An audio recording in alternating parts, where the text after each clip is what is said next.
we know, bro, AEW is probably worse off creatively than the WWE. And, doing a story with substance is important to Kross. I don't think it's the dollars and cents. I think Kross is a lot like Bray Wyatt.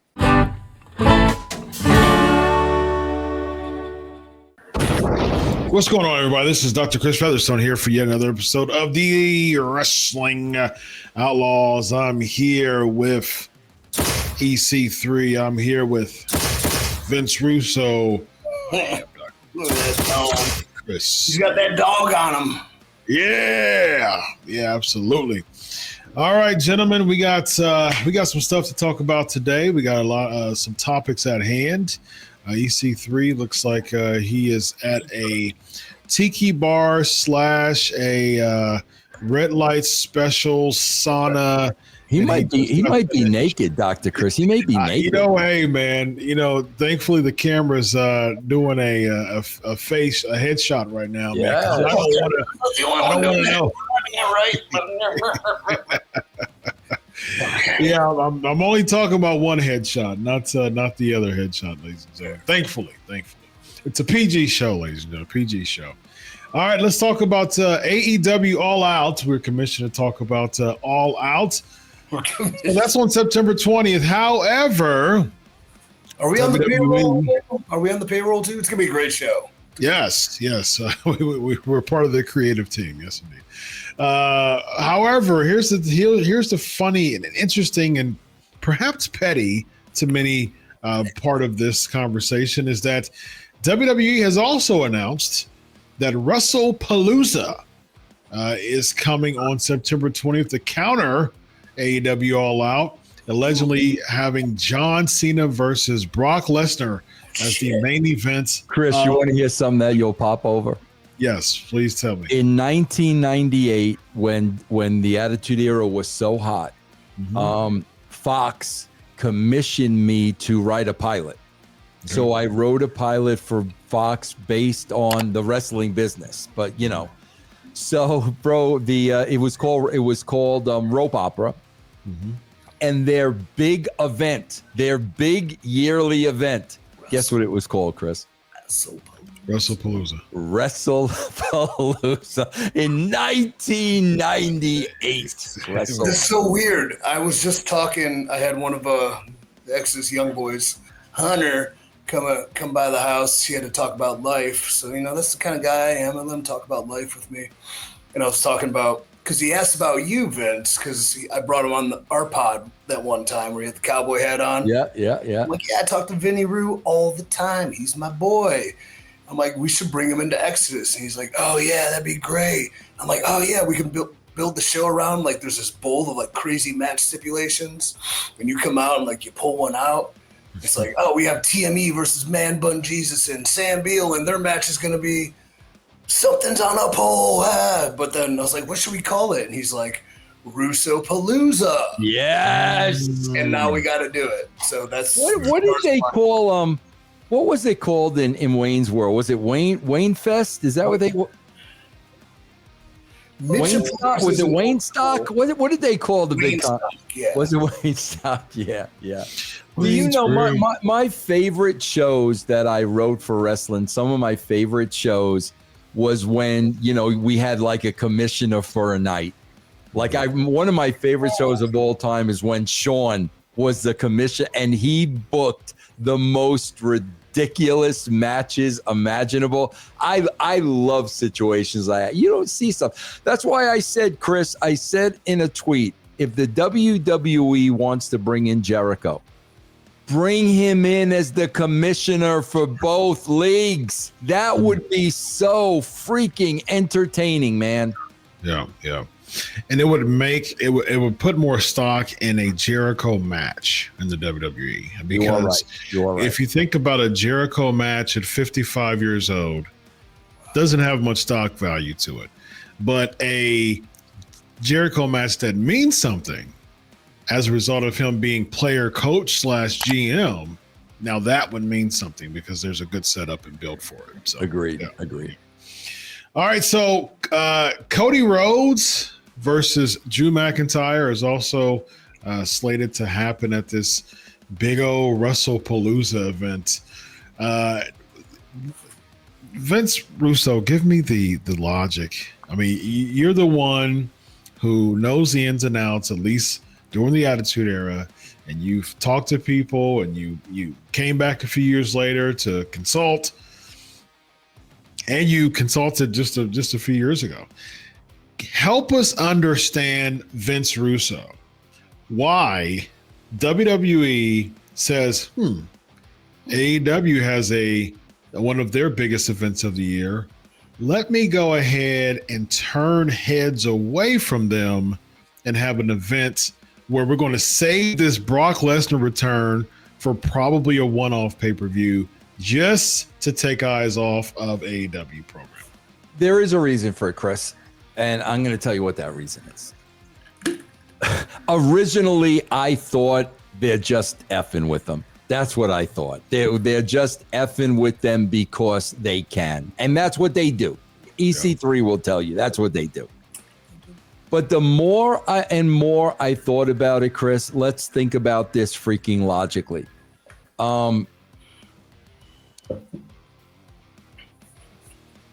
They're in business with TNA. Yes. Okay. And I believe they are going to try to make TNA the number 2 promotion. And how do they benefit from that? How do they benefit by hurting AEW? I think this is how they benefit, Chris, because right now you've got a billionaire in Tony Khan paying wrestlers a lot of money. So if the WWE wants somebody or TKO wants somebody, I'm sure there were a lot of cases, Chris, where they had to pay a lot more money than they really wanted to pay. If there's no AEW, that goes away. If there's no AEW, they control everything. There's a second company in TNA, and they won't have these ridiculous price tags when they want to sign somebody because they will no longer have options. But here's what I say, and I want to see what EC3 says about this. Chris, we're talking about a billionaire. And the Khans probably make, God knows how many millions of dollars they make a day. God knows how many millions they make a day. Bro, he ain't going away anytime soon. A lot of people are talking about the demise of AEW based on the numbers. Bro, they're not. It's a write-off, man. Yeah, exactly. They're not going anywhere. So I think it's going to be a long time before WWE knocks them off. But that's what I think, bro, because I think, they're paying wrestlers a lot more than they really want to pay them. And that's because of Tony Khan and AEW. I don't think they're afraid AEW is going to become the number 1 wrestling promotion. Right. That's ridiculous. Yeah. That's fair. EC3, I'm going to pass you the buck here, but I do want to add this on real quick. By the way, that looks very comfortable. That you're looks very relieving there. You're working on your traps there. My body lever, yeah. So here's the thing. This is what I'm interested in. Your theory, Vince, is very plausible and it's very interesting. But this would be the first time that TNA would cross brand with actually WWE, minus the Joe Hendry Randy Orton match at WrestleMania, because they usually cross promote with NXT. So as of this taping, we've only got a few weeks left, from the actual event. First of all, they need to start building it up. And then second of all, it would be interesting because we haven't seen that TNA cross brand, and this would be the first time. So with that being said, EC3, do you think that it's plausible that this would be the first time that we actually see a cross brand event with TNA and the main roster of WWE? Or do you think that they will just load up the show just to get eyes off of AEW and be petty? I think they'll just load up the show. When you started that sentence, I didn't know if it was originally a TNA thing that WWE put on or there was talks about it. But in my estimation and my opinion, which has no rhyme or reason other than what I'm thinking, I would just assume. There's every rhyme or reason on this show, EC3, because you're on it. We're outlaws, baby. I would assume that it's going to be a strictly WWE thing. I do. Vince laid out a great point. I didn't really put a lot of thought into, but that makes total sense on trying to eliminate competition, not necessarily because they're competition as much as they are a place that is paying probably a lot more than anybody should for a lot of people, that if they did want somebody, if they do not exist in that realm, they have a far lower price tag. That's smart business. Vince Russo's really smart, guys. I'm telling you. But I don't see. I'm not totally catching up on what is going on either TNA nor WWE, so I don't know how much of the affiliation is known towards a mainstream fan. But I would say I don't intend for them to use TNA in this aspect, though that you put in the atmosphere wouldn't be a bad idea if that is also the goal, to kind of bump them up to number 2. Controlled competition, right? Yep. The news. Controlled politics. Yes, indeed. Okay, let me throw this on here. This is another factor that's not in our notes here, but I do want to throw this in because I think it's a very interesting topic to discuss along with this event here. So on Pancakes and Power Slams, I did a psychoanalysis review on the Karrion Kross interview. Thank you for sharing it, Vince, by the way. And this is what I said on the show. If you haven't checked it out, go check it out. But this is what I said on the show for those watching. Go check it out. This is what I said. I said, okay, so with Karrion Kross, if I take everything at face value, okay, he's going to be, it isn't a work. It's legit. Contract is up, and we even see that because he's actually going to be a part of a Defy Wrestling event coming up here soon. He's going to wrestle Holiday, right? Yeah, he is making he is making appearances outside of WWE, but it's not with a main show, and his release is up, so the non-compete doesn't even apply with his. He can literally pull a Jeff Jarrett and show up for a rival promotion the next night, like Jarrett did.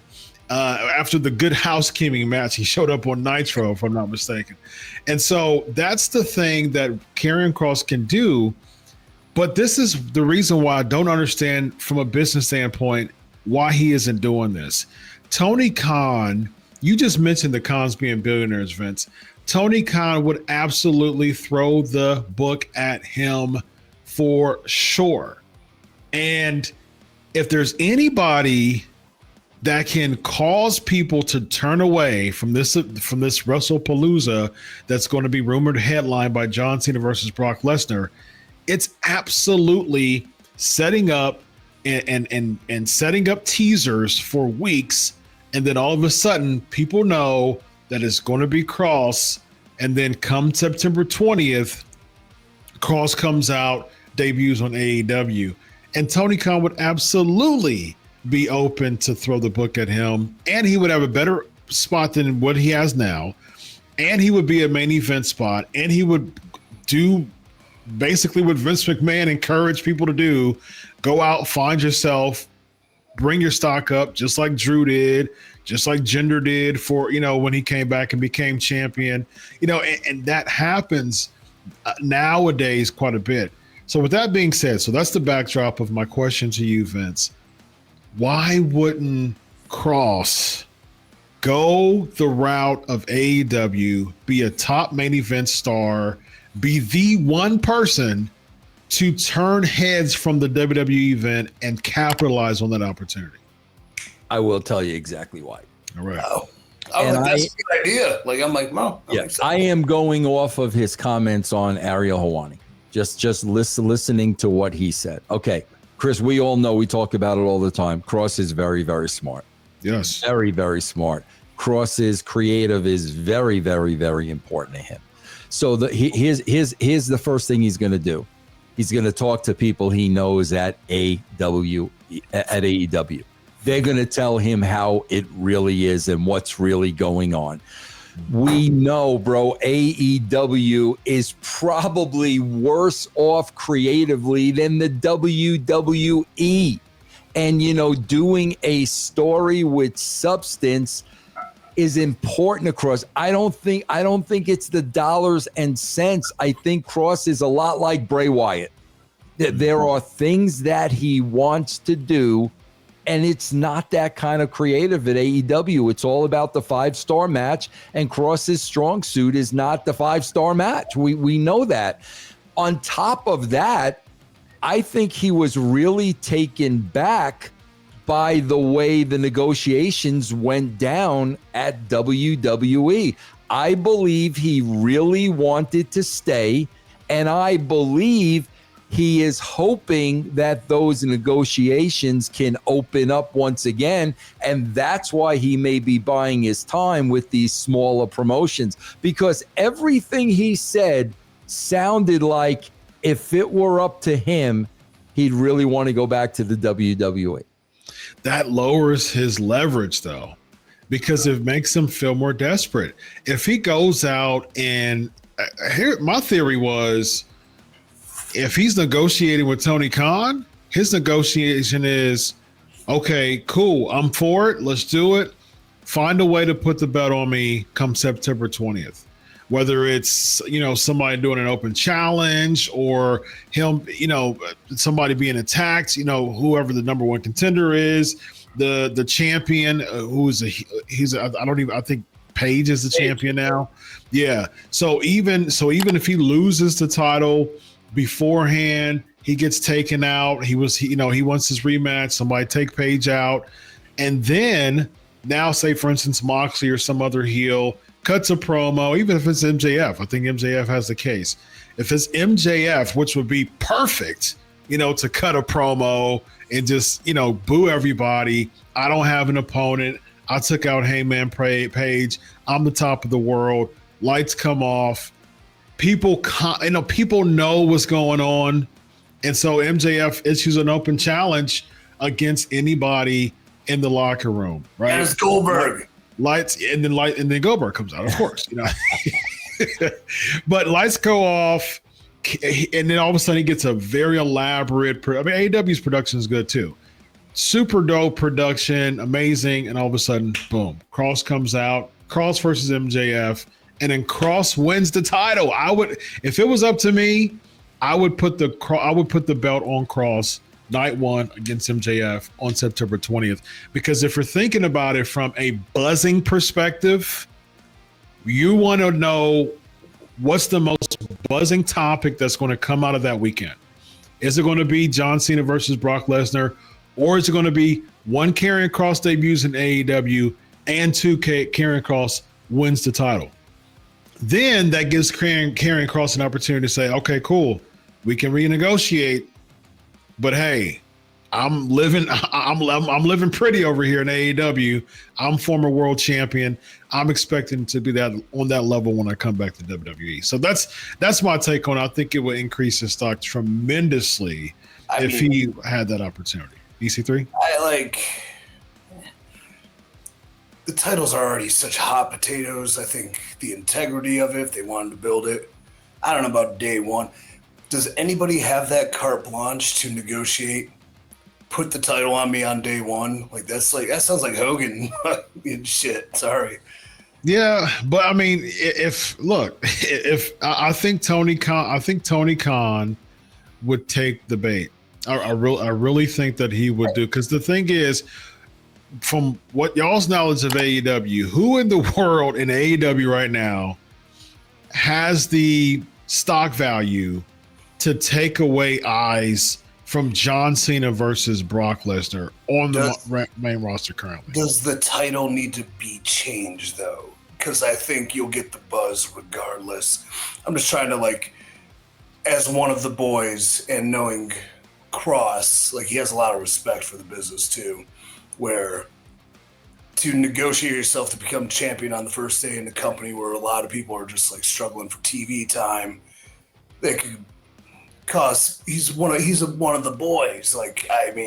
he'll do what he has to do for business, but I don't think business is business, man. Where at the same time, I mean, it does get buzz, but then you're kind of wasting one shot when you have, if you're getting him, a build to it. And I do think there'd be a lot of buzz in him just showing up, doing something, and just speaking his mind, maybe would get maybe not as much buzz, but enough to kind of have that competitive versus Cena Brock level of intrigue.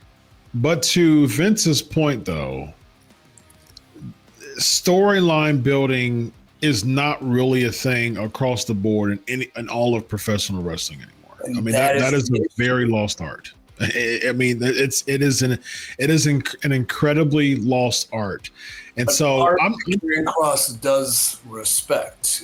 Yes, but if he's in AEW and he's basically under the mercy of Tony Khan when it comes to booking, I just think, and I'm not a big fan of the hot shot title changes or the day title changes. I definitely think that Karrion Kross has established himself way much, like a whole lot right now in his career, that he'll get the respect from people in the back. And if you're a draw, you're a draw. I mean, like, I don't care who you are. If you're coming in and people, you're going to get heat for winning the championship, so what? I mean, Hogan came in and won the WCW championship early on in his career. Did he get heat? Maybe, maybe not. So what? I mean, he's the biggest draw in all professional wrestling. So that's my take on it, man. I think that's the only thing that would be able to move the needle away from WWE product if they did something that buzzing. And I think it would draw more people to AEW. Now, what you do with that, that's up to you. But as far as just drawing the buzz from September 20th, I think AEW can actually use that to their advantage of saying, okay, cool. Well, if you want to compete against us, we're going to, get your boy, who the people's choice, and we're going to make him the people's champion too. So, yeah, I think there's some interest in that. It's probably one. No, Chris, I like what you're laying out. I really, really, really do. I'm just I'm trying to get in Kross's head. You know what I mean? Some guys are all about money, and some guys are really all about creative and really doing what they want to do and leaving a mark. And I would not be surprised if he doesn't have the confidence in. But what you are saying makes all the sense in the world. Yep.